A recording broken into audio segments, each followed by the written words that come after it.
Hi viewers, welcome to CPM cricket. இன்னைக்கு நம்ம என்ன பார்க்க போறோம்னா ஐபிஎல் ஆப்ஷன் நடந்து முடிஞ்சிருக்கு. நிறைய பிளேயர்ஸ் அன்சோல்ட் ஆயிருக்காங்க, மெயினான பிளேயர்ஸ்.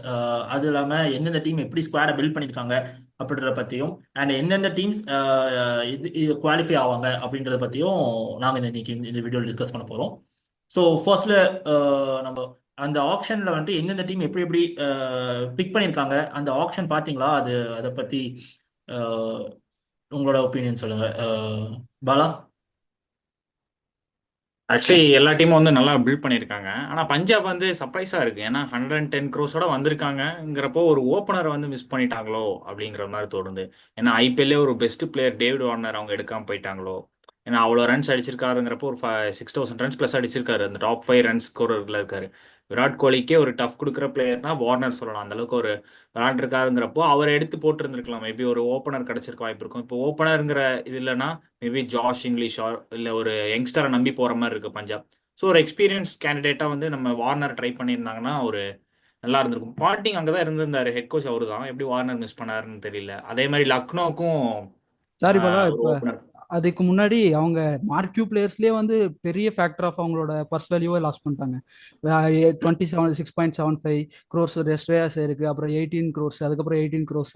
அது மட்டும் அவங்களோட பர்ஸ் வேல்யூல பிக் ஃபிராக்ஷனே அவங்க லாஸ் பண்ணிட்டாங்க. அதுலயே அவங்களுக்கு அதுக்கப்புறம் வரும்போது பர்ஸ் வேல்யூ பாதியா குறைஞ்சிருச்சு.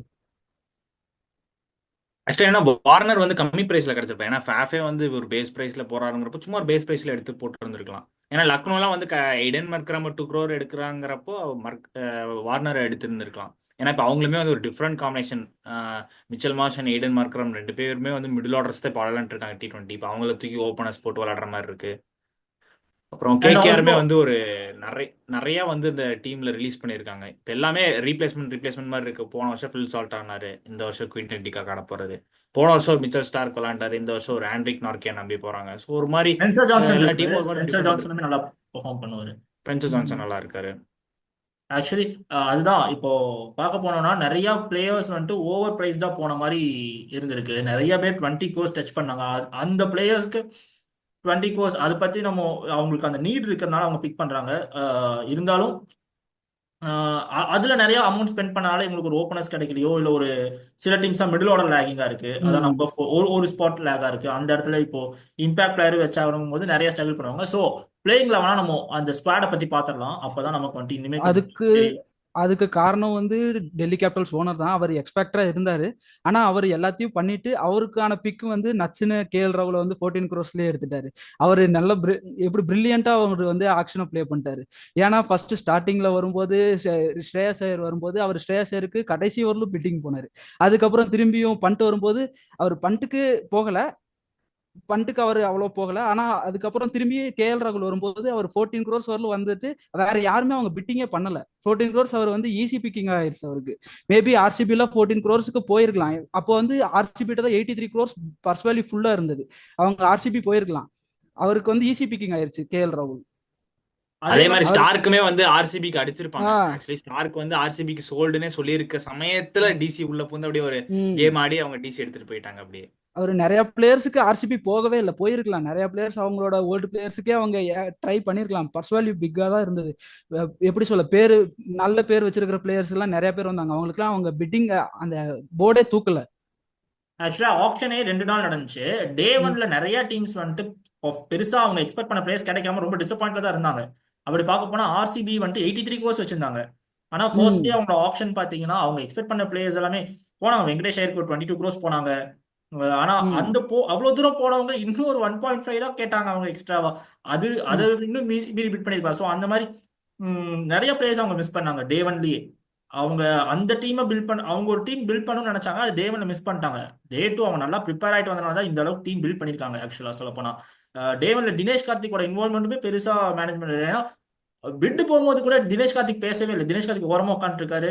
அவங்க அந்த ஓனரும் பக்கத்துல இருக்கிற அவங்க 2 பேரும் தான் பேசிட்டு இருக்காங்களே ஒழிய தினேஷ் கார்த்திக்கோட இன்வால்மெண்ட் டே ஒன்ல இருந்த மாதிரி இல்லை. ஸோ திரும்பியுமே போயிட்டு அவங்க நல்லா டிஸ்கஸ் பண்ணிட்டு அதுக்கப்புறம் வந்து ஆப்ஷன் பிட் பண்ண மாதிரி தான் எனக்கு ஃபீல் ஆகுது ஆர்சிபி மேனேஜ்மெண்ட்டை பொறுத்த வரைக்கும். ஆனா ஆர்சிபி பாத்தீங்கன்னா நல்லா தான் டீம் பிக் பண்ணிருக்காங்க இப்போ ஃபைனலா. ம். அதே மாதிரி மும்பையுமே டே ஒன்ல மட்டும் யாருமே பிக் பண்ணல மோஸ்ட்லி. ஏதோ ரொம்ப ஒருத்தர் சைலண்டா தான். இருந்தாங்க. ஆமா, யாரோ ஒருத்தர் தான் எடுப்பாங்கன்ற மாதிரி இருந்துச்சு. ம், டே டூலயுமே அவங்க எக்ஸ்பெக்ட் பண்ண பிளேயர்ஸ் நிறைய பேர் கிடைக்கல. புவனேஸ்வருக்கு ட்ரை பண்ணாங்க. புவனேஸ்வர் ம் கிடைக்கல. அந்த மாதிரி நிறைய பிளேஸ்க்கு அவங்களும் போனாங்க. ஆனா அவங்க மிஸ் ஆனாங்க. ஆக்சுவலா டே 1ம் டே 2வும் பார்க்க போனோம்னா நல்லா பெர்ஃபார்ம் பண்ணியிருக்கிறதுன்னு பார்த்தா ஒரு சிஎஸ்கே நல்லா பெர்ஃபார்ம் பண்ணியிருக்காங்க, சன்ரைசர்ஸ் ஹைதராபாத் நல்லா பெர்ஃபார்ம் பண்ணியிருந்தாங்க. ஏன்னா அவங்க எந்தெந்த பிளேயர்லாம் வேணும் அவங்க ப்ரிப்பேர் பண்ணிருந்தாங்களோ அந்த பிளேயருக்கு எல்லாத்துக்கும் அந்த அமௌண்ட் தான் போகணும்னு சொல்லி அதுக்கான அமௌண்ட்டுக்கு போனாங்க. இதுதான் ம் ஆப்ஷன்ல நடந்த இதா ஃபீல் ஆச்சு. அதே மாதிரி ராஜஸ்தானுமே நிறைய பிளேயர்ஸ் வந்துட்டு அவங்க மிஸ் பண்ணிட்டாங்க. அவங்களுக்கு பட்ஜெட்டும் கம்மியாக தான் இருந்துச்சு. பட் அவங்க அஸ்வினுக்கு ஆடா போனாங்க, சஹலுக்கு ஆடா போனாங்க, ட்ரெண்ட் போல்ட்டுக்கு ஆடா போனாங்க. இது மூணுமே டே 2ல தான் மேக்ஸிமம் நடந்துச்சு. டே 1ல அஸ்வினுக்கு மட்டும் தான் ஆடா போனாங்களே இல்லையே அஹ், ம் வேற எந்த பிளேயருக்கும் பெருசா போல. அதே மாதிரி அவங்களுக்கு ஓப்பனருமே பட்லர் விட்டாங்க. அதுவுமே ரொம்ப டிசப்பாயின்மெண்ட் தான் அவங்கள பொறுத்த வரைக்கும். இப்போ இந்தியன் பிளேயர்ஸ் தான் இருக்காங்க. அண்ட் இதுதான் வந்துட்டு ஆக்ஷன்ல நடந்தது. அண்ட் நம்ம இப்போ அப்படியே எந்தெந்த ஸ்குவாட் எப்படி பில்ட் ஆயிருக்கு, எங்க நிறைய லேக் ஆகுது அப்படின்றத வந்து நம்ம பார்க்கலாம். ஸோ ஃபர்ஸ்ட் நம்ம பார்க்க போறது KKR. Okay, so last time champions KKR. Kolkata night Riders இப்போதைக்கு கேப்டனா வந்து ரஹானேவை தேர்ந்தெடுக்க போறாங்க அப்படின்ற நியூஸ் வந்துட்டு இருக்கு. ஆக்சுவலாக நம்ம பார்க்க போனா ஸ்குவாட்ல ரஹானேவே இருக்கிறதுக்கு சான்சஸ் இல்லாத மாதிரி நம்ம ஸ்குவாட் பில்ட் பண்ணிருக்காங்க. ஏன்னா அன்கிஷ் ரகுவன்ஷி நல்ல ஒரு மிடில் ஆர்டர் பிளேயர், ஓப்பனர் கூட. அவரை 1 டவுன்ல ஃபிட் பண்றதுக்கு அதிக சான்ஸ் இருக்கு. ஸோ அப்படி பார்த்தா இப்போ ரஹானே எல்லா மேட்சுமே 14 மேட்சஸ்மே ஆடணும் இவங்க டீமை பொறுத்த வரைக்கும். ஸோ ஃபர்ஸ்ட் டீம் எப்படி பில்ட் ஆயிருக்குன்னு பார்த்தலாம். ஆக்சுவலாக 6 பேர்த்த ஆல்ரெடி ரிட்டைன் பண்ணிட்டாங்க. வேற எல்லாமே வந்துட்டு ஆர்டிஎம் எதுவுமே போல. ஸோ ஆப்ஷனில் போய் பிட் பண்ற மாதிரி வந்தது. அப்படி ஆப்ஷனில் போய் ஹையஸ்ட் ப்ரைஸாக பிட் பண்ணாங்க வெங்கடேஷ் ஐயருக்கு. வெங்கடேஷ் ஐயரை பிட் பண்ணது ஒர்த்தா? என்னை பொறுத்த வரைக்கும் வெங்கடேஷ் ஐயர் வந்துட்டு 22.5 crores போனது. 22 23 crores 23 crores அந்த டுவெண்ட்டி த்ரீ இதுல. பாயிண்ட் ஃபைவ் க்ரோஸ் போனது வந்துட்டு என்னை பொறுத்த வரைக்கும் அவ்வளோ போக தேவையில்லை. நீங்க என்ன சொல்றீங்க ஸ்ரீஹரி குப்தா? எனக்குமே அதுதான் தோணுது. வெங்கடேஷ் ஐயருக்கு வந்து அவங்க 23.5 crores போற அளவு அவரு அவ்வளோ பெர்ஃபார்மன்ஸ் கொடுத்தாரான்னு கேட்டா அந்த அமௌண்ட்டுக்கு அவர் அந்த பெர்ஃபார்மன்ஸ் கொடுக்கல. மேபி அவங்க வந்து அஹ், எப்படின்னா 1 டவுன் அந்த மாட்டம் ஆடுறதுக்கு கொஞ்சம் ஹிட்டிங்க்கு பாக்குறாங்கன்னு நினைக்கிறேன். சுனில் நரேனுக்கு கூடயோ இல்ல சுனில் நரேனுக்கு அடுத்து அந்த ஃப்ளோவே அப்படியே கண்டினியூ பண்றதுக்கோ அதுக்காக வந்து அவங்கள அந்த ஃப்ளோ டீம்ல எடுத்தே ஆகணுன்றதுக்காக மேபி அவ்வளோ ஹை பிரைஸ் போயிருக்கலாம். எனக்கு இங்க வந்து பவுலிங் வந்து யூனிட் வந்து கேகேஆர்ல வந்து எனக்கு கொஞ்சம் ஓகே மாதிரி தோணுது. ஏன்னா வருண் சக்கரவர்த்தி அவங்க ரீடைன் பண்ணிட்டாங்க. அதுக்கப்புறம் வந்து ஹர்ஷித் ராணா இப்ப நல்லா பெர்ஃபார்ம் பண்ணிட்டு இருக்காரு. இப்ப டெஸ்ட் மேட்ச்ல கூட அவர் நல்லாவே பெர்ஃபார்ம் பண்ணாரு, அவரோட அக்ரஷனும் காட்டினாரு. அதனால ஹர்ஷித் ராணா அவங்களோட நல்ல ரீடைன் பிளேயர் தான். அதுக்கப்புறம் வந்து நார்கியா நார்கியா ஆடுவாங்களா? மேபி நார்கியா இல்ல ஸ்பென்சர் யாராவது ஒருத்தவங்க உள்ள எடுத்துட்டு வருவாங்கன்னு நினைக்கிறேன். சரி, அது இப்போ பார்க்க எனக்கு. போனா 4 ஃபாரினர்ஸ் ஆடணும். ஓகேங்களா? ம் ரசல் நரேன் கன்ஃபார்ம். இப்போ அந்த இல்ல ஓப்பனிங்ல ரசல் மட்டும் நரேன். குயின்டன் டிகாக் தான் ஆட ம் போறாருன்னு கெஸ் பண்றேன். ஏன்னா குயின்டன் டிகாக். அப்போ ம் இன்னொரு பேலன்ஸா இருக்க போறது ரோமன் பவல் அண்ட் மாயின் அலி. இவங்க 2 பேருமே பேக்கப்பா தான் இருக்க போறாங்க. ஏன்னா ஒரு ஃபாஸ்ட் ஆமா. பவுலிங் போவாங்க. ஸ்பென்சர் ம் ஜான்சன் ஒரு நார்க்கியா, இவங்க 2 பேர்த்துல யாரோ ஒருத்தவங்க 11ல இருக்க போறாங்க. அப்படிங்கும்போது இவங்க 4 பேர் தான் இப்போ ஃபாரின் பிளேயர்ஸ் ஆட போறாங்க. ம் அதானே மோஸ்ட்லி இவங்களுக்கு பேக்கப்பா தானே மத்தவங்க இருக்க போறாங்க. ஆ ஆமாங்க. ஓகே. ஸோ கூடவே வந்து ரிங்கு வந்து மிடில் ஆர்டர்ல வந்துருவாரு. இப்போ ஓப்பனிங் பார்த்தா அப்போ ஆ குயின் டிகாக் அவரோட ம் அலாங் வித் யார் பண்ணுவா? இவரு வெங்கடேஷ் ஐயர் பண்ணுவாங்க. சுனில் சுனில் நரேன். சுனில் சுனில் நாராயண் நரேன். ஆ சுனில் நாராயண் பண்ணுவாரு. 1 டவுன்ல ஒன் வந்து டவுனுக்கு வெங்கடேஷ் ரஹானே ஐயரும் வந்தா மேபி ஆடலாம். ரகுவன்ஷி ரகுவன்ஷி வந்தாலும் வருவார். இல்ல இப்போ கேப்டன் அப்போ ரஹானே இங்க போவாரு. ரஹானே அவர் கேப்டன் பண்ணுவாரான்னு தெரியல. ஸோ அப்போ இல்ல அந்த ரஹானே நியூஸ் கன்ஃபார்ம் வந்துட்டு ஆகல. இருக்குல்ல, மேபி அப்படி வந்து அப்படி பண்றதா இருந்தா சொல்றேன். அப்படி பண்ணா ரகுவன்ஷிக்கு பதிலாக ரஹானே வருவார். ரஹானே அப்படி அதுக்கப்புறம் பண்றதா மிடில் இருந்தா ஆர்டர்ல வெங்கடேஷ் வந்துருவாரு ஆ 4ல. தென் 5ல வந்துட்டு யார் இருப்பா? 5ல ஒரு ஸ்பாட்ல யார் யார் ஆப்ஷன்ஸ் இருக்காங்க? ஃபைவ்ல ரசல் ரிங்கு வருவாங்க. வந்துருவாரு. ஃபைவ்ல ரிங்கு, ரசல் சிக்ஸ்ல இருக்காங்க. ரசல், ஆ 7 ரமன் டீப்பு, 8 வந்து இவரு யாரு, 8 எந்த பவுலர் வருவாங்க, அண்ட் இவர் நார்க்கியா வந்துடுவார் 8ல. 9ல வந்து ஹர்ஷித் ராணா, 10ல வந்து வருண் சக்கரவர்த்தி, 11ல வந்து வைபவ் வராரா. அந்த ம் இம்பாக்ட் பவுலரா வந்து இம்ரான் மேபி மாலிக் வந்துருவாரு. அனுகுல் ராய் அந்த மாதிரி ஏதாவது எடுத்து வருவாங்க. இல்ல ஒரு பேட்ஸ்மேன் போலாம். ஒரு ஸோ பேட்ஸ்மேன். கிட்டத்தட்ட லாஸ்ட் இயர் ஸ்குவாட் மாதிரி தான் இருந்திருக்கு. லாஸ்ட் இயர் ஸ்குவாட் தான் இருக்கு. என்ன இதுல வந்து ஸ்ரேயாஸ் ஐயர்ங்கிற ஒரு பேட்டரை வந்து ரிலீஸ் பண்ணிட்டாங்க. ஸோ அதுக்கு பதிலாக ஸ்ரேயஸருக்கு ஒரு பதிலா இப்ப பேட்டர். ரஹானே எடுத்துட்டு வந்திருக்கிற மாதிரி இருக்கு. ரஹானே ஒரு அன்கிஷ் ரகுவன்ஷி 2 பேர்த்துல யாரும் ஆடுவாங்க. ரஹானே போவாங்கன்னு தெரியல. இப்போ எப்படின்னா இது வந்து கிட்டத்தட்ட எப்படின்னா அந்த ஒரு மும்பை இந்தியன்ஸ் லாஸ்ட் இயர் மேனேஜ்மெண்ட்ல வந்து திடீர்னு ஒரு ஹர்திக் பாண்டியா கேப்டன் போட்டு அந்த ஃபேன்ஸுக்குலாம் வந்து ஏன்னா திடீர்னு அவர் வராரு வந்தோடனே கேப்டன் போறாரு அந்த ஃபீல் தந்துருமோன்னு எனக்கு தோணுது. ஏன்னா இத்தனை வருஷமா வெங்கி வந்து ஒரு 3 இயர்ஸ் நல்ல பெர்ஃபார்மன்ஸ் கொடுத்துருக்காங்க. ஸோ அதனால ஒரு ஹார்டா போய் ஒரு வெங்கிக்கு 23 crores கொடுத்துருக்காங்கன்னா மேபி அவர் மேல ஒரு கேப்டன்சி சாய்ஸ் போடுவாங்களாங்கிறது ஒரு ஓகே. இப்ப நீ இருக்கலாம். சொல்ற மாதிரி வெங்கடேஷ் ஐயருக்கு வந்துட்டு கேப்டன்ஷிப் கொடுக்குறாங்கன்னு வச்சுக்கலாம். வெங்கடேஷ் ஐயருக்கு வந்துட்டு இந்த டீமை வந்துட்டு ஹேண்டில் பண்ணி மூவ் பண்ற போறதுக்கு ஒரு புதுசா இருக்கும். அவருக்குமே அது புது ட்ரை தானே. இப்போ அதுக்கு எக்ஸ்பீரியன்ஸான ஒரு ரஹானே கேப்டன்ஷிப்ல நல்லா தான் பண்ணியிருக்காங்க. ஒரு ராஜஸ்தான் நல்லா தான் பண்ணியிருக்காங்க. அதே மாதிரி பார்டர் கவாஸ்கர் ட்ராஃபி டெஸ்ட்னு எடுத்துக்கிட்டோம்னா பார்டர் கவாஸ்கர் ட்ராஃபில வின் பண்ணிட்டு வந்திருக்காரு. அவர் ஒரு எக்ஸ்பீரியன்ஸ்டு கேப்டனும் போது வெங்கடேஷ் ஐயருக்கு இப்போ கேப்டன்ஷிப் கொடுத்து இந்த டீம் வந்துட்டு எந்த அளவுக்கு பெர்ஃபார்ம் பண்ணுவாங்க அப்படின்றத ஒரு டெஸ்ட் பண்றதுக்கு நீ ஒரு சிஎஸ்கே எப்படி ஜடேஜா கொடுத்ததுக்கு அப்புறம் பார்த்தாங்க, நல்லா வரலங்கும் போது தானே மாத்தினாங்க. அப்படிங்கும்போது நல்லா வரலங்கும் போது மாத்துறதுக்கு சான்சஸ் இருக்கலாம்ல. அப்படி சரி இல்ல ஓகே. ஆக்சுவலி என்னன்னா இப்போ ரஹானே வந்து இப்போ புதுசா எடுத்திருக்காங்க. இந்த ஒரு வருஷம் தான் விளையாடுறாருன்னா இந்த ஒரு வருஷத்துக்காக ரஹானே எடுத்த மாதிரியும் இருக்கும், இந்த ஒரு வருஷத்துக்காக ரஹானே கேப்டன் போட்ட மாதிரியும் இருக்கும். ஸோ அப்போ ஒரு லாங் டேர்ம் கிடைக்காதுல்ல. மெகா ஆக்ஷனுங்கிறது வந்து ஒரு லாங் டேர்ம் நோக்கி தானே ட்ராவல் ஆகுறாங்க. மேபி ரிங்கு ட்ரை பண்ணலாம். ஏன்னா ரிங்கு வந்து அந்த யூபி லீக்ல வந்து அவர் கேப்டன் பண்ணியிருந்தாரு ஒரு டீமை. அங்கே நல்லா தான் ஓரளவுக்கு பண்ணியிருந்தாரு. மேபி ரிங்கு போவாங்களா இல்லை வெங்கடேஷ் ஐயர் போவாங்களா? ஏன்னா மெகா ஆக்ஷனுங்கிறது வந்து எதை நோக்கி போறாங்கன்னா ஒரு next long three term years அந்த ஆமா. டீம் நெக்ஸ்ட் 3 இயர்ஸ்க்கான டீமை வந்து எப்படி பில்ட் பண்ணணும். இப்போ ரஹானே வந்து எப்படி இந்த ஒரு வருஷம் எடுத்திருக்காங்கன்னா இந்த ஒரு வருஷம் பெர்ஃபார்மன்ஸும் ஒரு லாஸ்ட் இயர் வந்து அந்த அளவுக்கு பண்ணல. ஸோ அப்போ எனக்கு தெரிஞ்சு இதுதான் ஒரு லாஸ்ட் ஐபிஎல்லாக இருக்கலாம் மேபி ரஹானேக்கு. அப்போ இந்த ஒரு ஐபிஎலுக்காக அவர் கேப்டன் கொடுக்குற மாதிரி இருக்கும். ஸோ சி இந்த நம்ம இதுலயே ஏன் வந்து நம்ம இந்தியன் பிளேயர்ஸே கேப்டன்ஷிப் கொடுக்குற மாட்டோம் பேசுறோம். ஏன் அவங்களுக்கு ஃபாரின் பிளேயர்ஸ் ஆப்ஷன்ஸ் இருக்கு. ஆண்ட்ரே ரசல் பண்ணலாமே, நிறைய லீக்ஸ் அவர் பண்ணியிருக்கிறாரு. கரெக்ட் தான். பார்ப்போம் யார் கேப்டன் பண்றாங்கன்னு. அதை வச்சுதான் இவங்க 11ல வந்துட்டு யார் யார் இருக்க ம் போறாங்கன்றது தெரியும். இப்போதைக்கு இந்த டீம் வந்துட்டு நம்ம இப்போ பார்க்க போற 10 டீம்ஸ்ல எந்தெந்த டீம் டாப் 4ல குவாலிஃபை ஆவாங்க, இல்ல குவாலிஃபை ஆக மாட்டாங்க அப்படின்றத மட்டும் நம்ம டிஸ்கஸ் பண்ணலாம். எந்தெந்த ம் பொசிஷன்ஸ்னு சொல்றது அது அவங்கவுங்க விருப்பம். நீங்க சொல்றதா சொல்லலாம், இல்ல நீங்க வந்துட்டு குவாலிஃபை ஆகலாம், குவாலிஃபை ஆக மாட்டாங்க அப்படின்றத நீங்க சொல்லிக்கோங்க.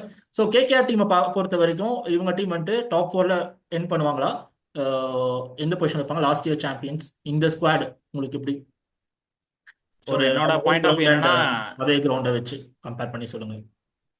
என்னோட பாயிண்ட் ஆஃப் என்னன்னா லாஸ்ட் இயர் வந்து ஒரு ஃபில் சால்ட் விளாண்டாரு. ஸோ அவருக்கு பதிலாக ஒரு குவிண்டன் டிகாக்குள்ள வராரு.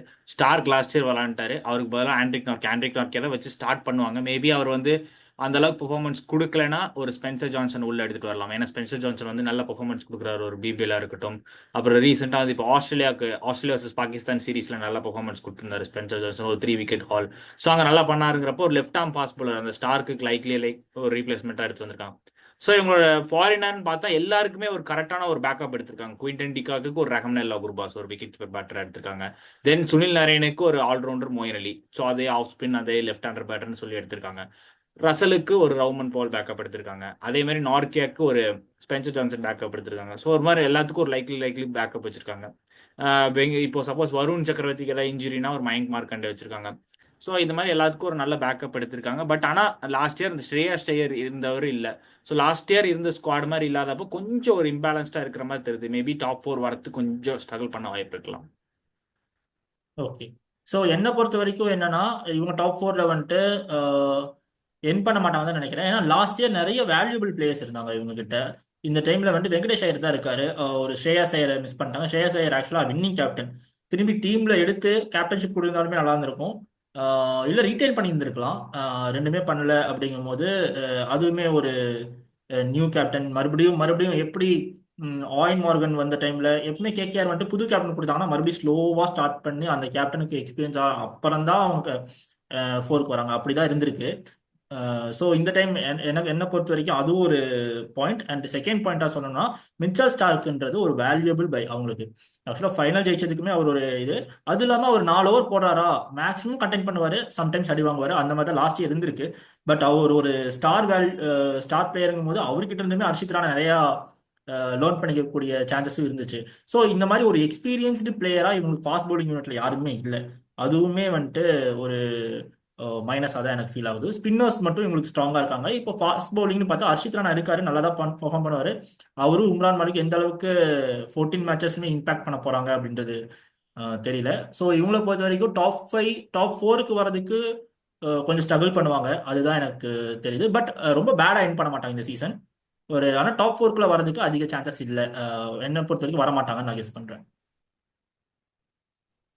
சி மை பாயிண்ட் தான். நான் வந்து உங்களோட முரளியோட பாயிண்ட் ஆஃப் வியூல ஒன்று ஆட் பண்ண பார்க்குறேன்.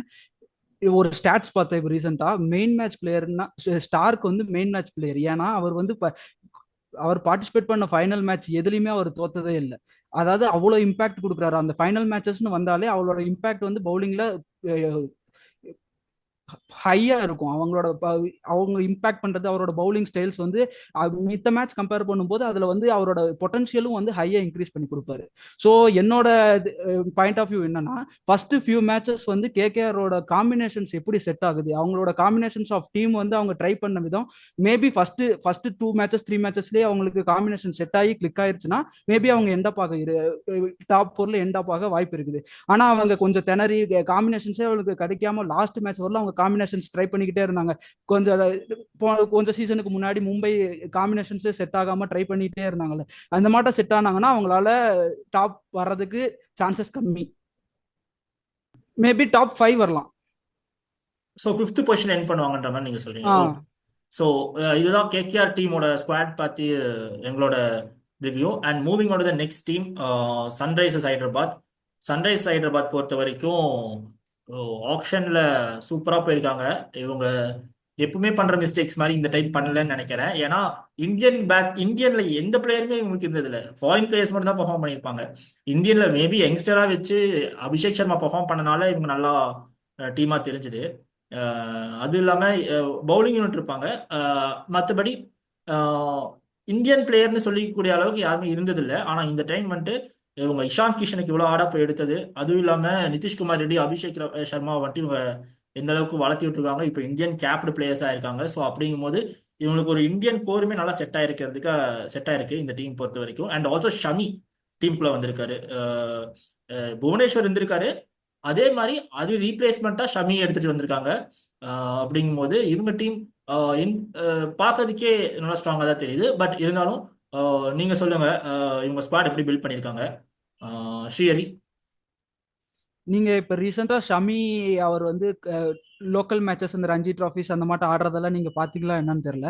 அவரோட பழைய ஃபிட்னஸோட அவர் இப்ப கொஞ்சம் இம்ப்ரூவ் ஆயிட்டே வந்திருக்கிறாரு. அவரோட பவுலிங் வந்து அவரோட எக்கனாமியை வந்து இப்ப முன்ன இருந்தது கூட இவர் நல்லாவே மெயின்டைன் பண்ணிட்டு இருக்கிறாரு. மேபி அவர் இன்ஜுரினால அவர் நல்லா ட்ரைன் ஆயிட்டே வந்திருக்கலாம் போல. என்னை பொறுத்தவரையிலும் ஷமியை எடுத்தது அவங்களுக்கு சன்ரைசர்ஸ் ஹைதராபாத்துக்கு ஒரு bigger strength of their team.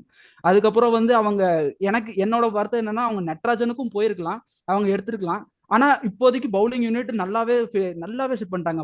Pat Cummins, Mohammed Shami, Harshal Patel, அந்த மாதிரி பவுலிங் யூனிட் அவங்களுக்கு வந்து நல்லாவே ஃபிட் ஆயிருச்சு. ஸோ போன தடவை இருந்த மாட்டியே பவுலிங் யூனிட் ஃபிட் ஆயிருக்கு. அவங்க பேட்டிங் அவங்க அப்படியே ரீடைன் பண்ணிட்டாங்க. ஸோ பேட்டிங்ல அவங்களுக்கு எந்த ஒரு பிரச்சனையும் இல்லை. இப்போ பவுலிங் யூனிட் செட் பண்ணிட்டாங்க. என்னை பொறுத்தவரையிலும் அவங்க நல்லாவே பெர்ஃபார்ம் பண்ணியிருக்காங்க. ஆக்ஷன்ல அவங்களோட டீம் செட்டே ஆயிருச்சு. ஓகே, பாலா நீங்க சொல்லுங்க. இன்னொன்னு ஆட் பண்ணும், அவர் வந்து சிமர்ஜித் சிங், நம்ம தமிழ்நாடு பிளேயர்ஸ் வந்து சிமர்ஜித் சிங் எடுத்திருக்காங்க. அவரும் நல்ல பவுலிங் ஆப்ஷன்ஸ் தான் அவருக்கு. ஏன்னா அவர் வந்து ஸ்லோ பவுலர்ஸ், டெத் ஓவர்ஸ்லாம் அவர் சூப்பராகவே பண்ணுவார். அவருக்கு அந்த கேப்பபிலிட்டி இருக்கு. அவருக்கு அந்த கேப்பபிலிட்டி இருக்குது. அவங்களால அந்த இதையும் எப்படி சொல்றாரு, டெத் ஓவர்ஸ்ல வந்து அவரோட ரன் ரேட்டை வந்து ஹாஃபா பிரேக் பண்றதுக்கு கூட அவங்களால சான்சஸ் இருக்கு. அது இல்லாமல் ஹர்ஷால் பட்டேல் இருக்காரு. ஹர்ஷால் பட்டேலுமே வந்துட்டு டெத் ஓவர் நல்லா ஸ்லோவர் ரன்ஸ் போடுவாரு. மேபி சம்டைம்ஸ் ஃபியூ ரன்ஸ் எக்ஸ்பென்ஸா போகலாம். பட் இருந்தாலுமே அவர் விக்கெட் டேக்கிங் பவுலர். அப்படிங்கும்போது அவருமே இவங்களோட 11ல இருக்கிறதுக்கு அதிக சான்ஸ் இருக்கு. ஒரு நல்ல போன தடவை அவங்க கிட்ட இருந்த ஒரு பிகஸ்ட் மிஸ்டேக் என்னன்னா, அவங்க 270 280 அடிச்சாலும் அவங்க வந்து ரன் அவ்வளவு கொடுத்துக்கிட்டே இருந்தாங்க. மேபி இந்த தடவை அவங்க நல்ல பிக்கிங் எடுத்ததுனால மேபி அதை குறைக்கிறதுக்கு வாய்ப்பு இருக்கு. மேபி அவங்க அவ்வளவு அடிச்சா கூட ரன்னை வந்து அவங்க கொடுக்காம பவுல் பண்றதுக்கு ஆட்கள் இருக்கிறாங்க. பாலா நீங்க சொல்லுங்க, இவங்க ஸ்குவாட் எப்படி பில்ட் ஆயிருக்கு?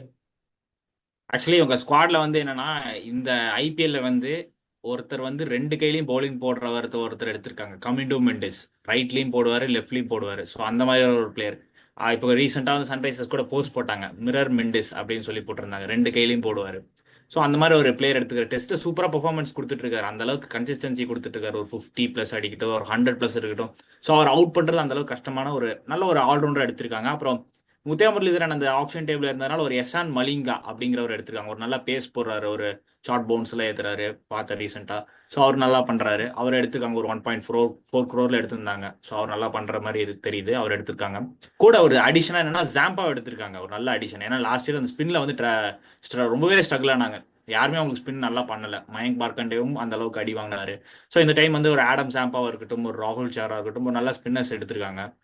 தென் அப்புறம் பிரைடன் கார்ஸ் அவர் எடுத்திருக்காங்க. அவருமே வந்து அந்த லோயர் ஆர்டர்ல வந்து ஒரு எப்படி சொல்றேன்னா ஒரு கிறிஸ் ஓக்ஸ், டேவிட் வில்லி அந்த மாதிரி ஒரு bowler கேன் பேட் அந்த மாதிரி ஒரு பிளேயர். அவர் SI20 வந்து சன்ரைசர்ஸ் ஈஸ்டர்ன் கேப்புக்காக தான் விளாண்டுட்டு இருந்தாரு. ஸோ அதனால அப்படியே அவர் எடுத்துட்டாங்க. ஸோ அவர் ஒரு நல்ல அடிஷனாக இருந்தார். சச்சின் பேபி பார்த்தீங்கன்னா அவருமே சன்ரைசர்ஸ்க்கு ஆல்ரெடி ஆடி இருந்தார். ஸோ அவரை கடைசியில் வந்து எடுத்திருந்தாங்க. அவருமே கேரளா டீமுக்குலாம் விளாண்டுருக்காரு டொமஸ்டிக்ல. ஸோ அவர் பவுல் பண்ணுவார். ஸோ ஓவராலாக வந்து நல்ல பெர்ஃபார்மன்ஸ் பண்ணியிருக்காங்க ஆப்ஷனில். எக்ஸ்ட்ரா அடிஷனாக வந்து இந்த டைம் இஷான் கிஷன் எடுத்துட்டாங்க. ஸோ லாஸ்ட் டைம் ஃபைனல்லாம் வந்து அந்த டாப் ஆர்டர் போனாலே ஸ்கோர் வரல. 117 தான் அடிச்சிருந்தாங்க, ஃபைனல் தோத்துட்டாங்க. இந்த டைம் மிடில் ஆர்டர் செம ஸ்ட்ராங். ஸோ பிக்கெஸ்ட் அடிஷனாக இந்த டைம் வந்து அபினவ் அபினவ் மனோகர் மனோகர் எடுத்திருக்காரு. எடுத்திருக்காங்க. ம். அபினவ் மலர் எடுத்திருக்காங்க. ஏன்னா லாஸ்ட் டைம் வந்து அப்துல் சமாத் வந்து அவருக்கு SRHக்கு வந்து அந்த அளவுக்கு பண்ணல அப்துல் சமாத். பட் அவர் நல்ல பிளேயர் தான், கேப்பபிள் தான். பட் அந்த அளவுக்கு அவரோட பெர்ஃபார்மன்ஸ் எடுத்து பார்த்தா அந்த அளவுக்கு இல்லை. இவர் வந்து டொமஸ்டிக்லாம் போட்டு அந்த ஹிட்டிங்லாம் பயங்கரமா அடிக்கிறாரு. ஸோ ஒரு ஹார்டாக போய் ஒரு அபினவ் மலர் எடுத்தாங்க. ஃபர்ஸ்ட் டைம் வந்து சோல்டு பண்ணிட்டாங்க. சோல்டு பண்ற கேப்ல வந்து இன்னொரு டீம் யாரோ வந்து பிட் பண்ணாங்கன்னு நினைக்கிறேன். மறுபடியும் ஹார்டா போய் அவங்க அபினவ் மலர் எடுத்தது வந்து ஒரு நல்ல பிக்கா இருந்திருக்கு. ஸோ எனக்கு தெரிஞ்சு டெஃபினெட்லி இந்த டீம் வந்து கன்ஃபார்ம் டாப் 4 போயிடுவாங்க. ஏன்னா பவுலிங்குமே நல்லா இருக்கு. ஷமி இருக்காரு, ஒரு எக்ஸ்பீரியன்ஸான பிளேயர். ஹர்ஷர் பட்டேல் நல்லா பண்ணியிருக்காரு. ஸோ ஓவரால் இந்த டீம் வந்து எனக்கு தெரிஞ்சு டாப் 4 போயிடுவாங்க. என்னை பொறுத்த வரைக்கும் இவங்க டீமுக்கு ரைட் டு ரைட் ரீப்ளேஸ்மெண்ட்டும் இருக்காங்க. அதே மாதிரி பிளேயிங் லெவன்லையுமே 4 ஃபாரின் எடுத்துட்டா கம்மின்ஸ், கிளாசன், டிராவசெட், ஆடம் ஜாம்பா அப்படிங்கும்போது 4 பேருமே குவாலிட்டியான இன்டர்நேஷனல் பிளேயர்ஸ். ஸோ இவங்க இவங்க கூட இந்தியன் குவாலிட்டி பிளேயர்ஸ்னு பார்த்தா நிதிஷ்குமார் ரெட்டி இப்போ செம்மையா வளர்ந்துட்டு வராரு. அண்ட் இஷான் கிஷன் அவர் எந்த பொசிஷன்ல வேணா அவர் ஆட வைக்கலாம் அப்படிங்கிற ஒரு நல்ல சாய்ஸ் இருக்கு அவங்களுக்கு. அண்ட் ஆல்சோ அபிஷேக் சர்மா ஓப்பனிங்ல செம்மையா பெர்ஃபார்ம் பண்ணிட்டு இருக்காரு. அண்ட் முகமது ஷமி. ஸோ இவங்க டீம் ஆல்மோஸ்ட் 8 to 10 பிளேயர்ஸ் இதுல கம்ப்ளீட் ஆயிருச்சு. இதுக்கு நடுவில் அபினவ் மனோகர் மாதிரி ஒரு யங்ஸ்டருக்கு நிறைய சான்ஸ் கொடுக்கலாம். இல்ல ரைட் டு ரைட் ரீப்ளேஸ்மெண்டா கமிண்டு மெண்டிஸே 11ல வைக்கலாம். அந்த மாதிரி நிறைய ஆப்ஷன்ஸ் இருக்கு இவங்களுக்கு. ராகுல் சார் இருப்பாரு இப்போ இதுல ஆடிங். ஸோ இவங்களோட 11 பார்க்கும்போது இவங்களோட 11 பார்க்கும்போது இதுலயே ஆல்மோஸ்ட் டீம் வந்துட்டு அவ்வளோ பவர்ஃபுல்லாக தெரியுது. ஸோ இவங்க என்னை பொறுத்த வரைக்கும் இவங்க டாப் 4ல கம்ப்ளீட் பண்ணதுக்கு அதிக சான்சஸ் இருக்கு. ஆஹ் அதுதான் என்னை பொறுத்த வரைக்கும் ஒரு 4th பொசிஷன் ஒரு 3rd பொசிஷன்ல என் பண்ணலாம். அந்த அளவுக்கு ஒரு நல்ல டீமாக தான் இவங்க பில்ட் பண்ணியிருக்காங்க. ஸோ பார்ப்போம். என்னை பொறுத்தவரையிலும் அவங்களுக்கு இருக்கிற டீம் ஸ்குவாட் அவங்களோட காம்பினேஷன்ஸ் பொறுத்து அவங்க டாப் 4 கண்டிப்பா வருவாங்க. ஸோ ஓகே, இப்போ ஒரு டீம் அப்போ டாப் 4 நம்ம சொல்லிட்டோம்.